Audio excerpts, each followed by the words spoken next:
আসসালামু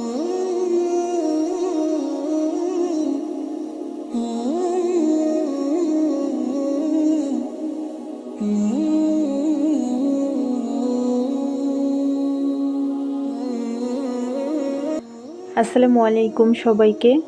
সবাই কেমন আছেন? আশা করছি আল্লাহর রহমতে সবাই ভালো আছেন, সুস্থ আছেন। আলহামদুলিল্লাহ, আমিও আমার পরিবার নিয়ে আছি ভালোই। আজকের ভিডিওটা একদম অন্যরকম। আমার প্রতিদিনের ভিডিওগুলো আপনারা যেরকম দেখেন, তো সেই ভিডিওগুলো থেকে সম্পূর্ণ এই ভিডিওটা একদম আলাদা। একদমই গ্রামীণ পরিবেশে যেভাবে রান্নাবান্না করা হয় সেগুলো দিয়ে মূলত আজকের ভিডিওটা রেডি করেছি। আশা করছি আপনারা শেষ পর্যন্ত থাকেন, আপনাদের কাছে ভালো লাগবে। আমার শরীরটা তেমন একটা ভালো নেই, জ্বর, সর্দি, কাশি সবগুলো একসাথে হয়েছে আর কি। তো সব মিলিয়ে আজকে ভিডিওতে ভয়েস ওভার দিচ্ছি। জানি না আপনাদের কাছে কেমন লাগবে, তবে আমার মতো যারা গ্রামীণ জীবনযাপন বা গ্রামের দৃশ্যগুলো দেখতে পছন্দ করেন, আমি আশা করছি আমার আজকের ভিডিওটি আপনাদের কাছে ভালো লাগবে যদি শেষ পর্যন্ত দেখেন। তো আমি আমার আব্বার বাড়িতে এসেছি, আর এখানে মাটির চুলায় চিতই পিঠা বানানো হচ্ছে। আর এই চিতই পিঠার যে চালটা সেটা কিন্তু লাল চাল, আর সেজন্য কিন্তু পিঠাটাও লাল হয়েছে। আর অনেক দিন যাবত চিতই পিঠা এভাবে ঝাল ঝাল বা চিতই পিঠা খেতে ইচ্ছা করছিল, কিন্তু ওইভাবে আমি কিন্তু চিতই পিঠা বানাতে পারি না। তো সেজন্য এখন এই যে আমাদের বাড়িতে এসেছি, তো এখানে মাটির চুলায় বানিয়ে নিচ্ছি। তো এখানে আটার মধ্যে আদা, রসুন, তারপরে মরিচ এগুলো কিন্তু বেটে দেওয়া হয়েছে। আর এভাবে ভর্তা ছাড়াও পিঠাটা খেতে কিন্তু অনেক ভালো লাগে, ঝাল ঝাল লাগে। তো এখানে একে একে সব পিঠাগুলো কিন্তু বানিয়ে নেওয়া হচ্ছে। আর আমরা কিন্তু কোনো পিঠা জমিয়ে রাখিনি, একটা তো একটা খেয়ে নিচ্ছি। ওভাবেই কিন্তু সমস্ত পিঠাগুলো খাওয়া হয়ে গিয়েছে। লাল চালের আটা দিয়ে এই পিঠাটা করার কারণে পিঠাটা কিন্তু খেতে অনেকটাই মিষ্টি মিষ্টি ছিল। তো সব মিলিয়ে যাই হোক, অনেক দিনের আশাটা পূরণ হয়েছে। জানি না আমি কবে এই চিতই পিঠাটা ভালোভাবে বানাতে পারবো। তো এই দিনটা সবে বরাতের সকালবেলা তো এইভাবে চিতই পিঠা খেয়েছি, আর এখন দুপুরবেলা। তো এখানে মাটির চুলায় তো গরুর মাংস বসা হয়েছে। আমি যেহেতু আমার দুই মেয়েকে নিয়ে একা বাসায় থাকি, তো সেজন্য আমি আমার মেয়েদেরকে নিয়ে শবে বরাতের আগের দিন রাত্রিবেলা আমি আমার আব্বার বাড়িতে এসেছি। একা বাচ্চাদেরকে নিয়ে আসলে ওইভাবে কি করব, সেজন্য বাপের বাড়িতে চলে এসেছি। আর এখানে আমার আব্বা আম্মা আছে, আমার ছোট ভাই আছে। তো সবার সাথে একসাথে শবে বরাতের দিনটা পালন করছি। আর এখানে এই তো দুপুরবেলা রান্নাবান্না চলছে। তো সব কিছু তো ওইভাবে আসলে ভিডিও করাও হয় না, আর মন চাইলেও কিন্তু ওইভাবে করাও যায় না। সব কিছু ভিডিওর মধ্যে ক্যাপচার করা কেমন জানি হয় আমার কাছে মনে হচ্ছে। তো তারপরেও যতটুকু পেরেছি ওইভাবে আপনাদের সাথে শেয়ার করেছি।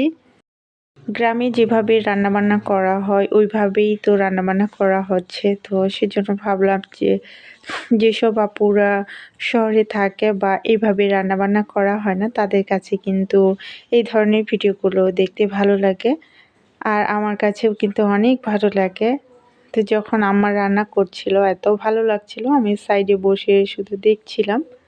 তবে এই রুটিগুলো কিন্তু আমি সব কিছু বানিয়ে দিয়েছি, তারপরে তরকারির সমস্ত কিছু রেডি করে দিয়েছি। আমার আম্মা শুধু বসে রান্না করছিল, আর আমি তো বসে বসে দেখছিলাম। বরাবরই আমার কাছে এই ধরনের মাটির চুলা জ্বলে, তারপরে আগুন কি সুন্দর উঠে, তো এগুলো দেখতে ভালো লাগে। আর মাটির চুলার রান্নার কথা কি বলবো, আমরা কম বেশি সবাই তো মাটির চুলার রান্না খেয়েছি। তো অন্যান্য চুলার তুলনায় গ্যাসের চুলা বলেন বা ইন্ডাকশন বলেন, এই সমস্ত চুলার রান্না থেকে মাটির চুলায় যে রান্নাটা করা হয় সেই রান্নার স্বাদ কিন্তু এক কথায় অসাধারণ। তো এখন বিকালবেলা আমরা সবাই মিলে গরুর মাংস দিয়ে রুটি খাচ্ছিলাম। আমি জানি না আমার ভিডিওটি এখনো পর্যন্ত কেউ কন্টিনিউ করেছেন কিনা। যারাই কন্টিনিউ করে থেকে থাকেন না কেন, আপনাদেরকে অসংখ্য ধন্যবাদ জানাই। আর আজকে যারা আমার ভিডিওটি নতুন দেখছেন, দয়া করে আমার চ্যানেলটিকে সাবস্ক্রাইব করে দিবেন। আর যখন ভিডিওটা দেখা শুরু করবেন, শুরুতে একটা লাইক দিয়ে ভিডিওটা দেখা শুরু করবেন। তো তো এখন তো বিকালবেলা, তারপরে এটা হচ্ছে আমাদের বাসার পাশেই তো একটা প্রাইমারি স্কুলের পিছনেই আমাদের বাসাটা। তো সেজন্য এখন একটু মাঠে এসেছি, আর চারপাশের যে পরিবেশগুলো সেগুলো দেখতে কিন্তু অনেক ভালো লাগছিল। মোবাইলের তুলনায় বাস্তবে যখন সরাসরি সামনে থেকে দেখা হয় সেটা কিন্তু অনেক বেশি ভালো লাগে।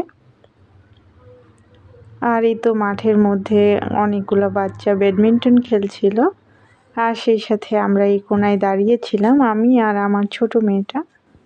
আর আমার বড় মেয়ে তো নানু যেখানে থাকে সেখানেই থাকবে, মানে আমার আম্মা। তো আমার আম্মার পিছুই ছাড়ে না, যখন যেখানেই যায় সেখানেই ও থাকে।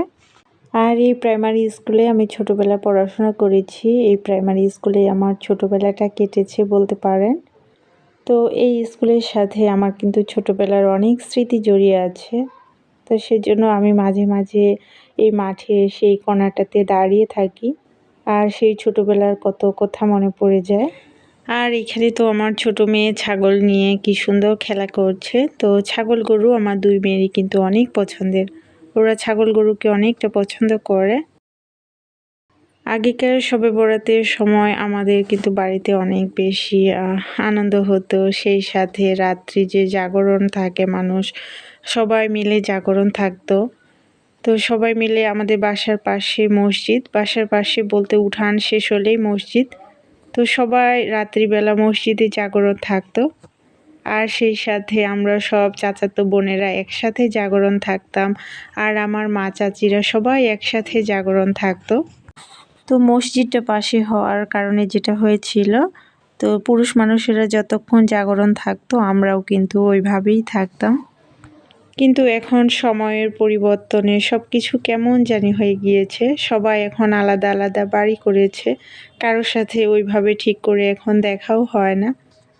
তো এখানে আমার ছোট মেয়ে ছাগল ধরে তারপরে স্কুলের যে টিউবওয়েল আছে সেখানে হাত পরিষ্কার করে নিচ্ছে। তো বাড়িতে চলে এসেছি, আর ভিডিওটা বড় করব না। আল্লাহ হাফেজ, আসসালামু আলাইকুম।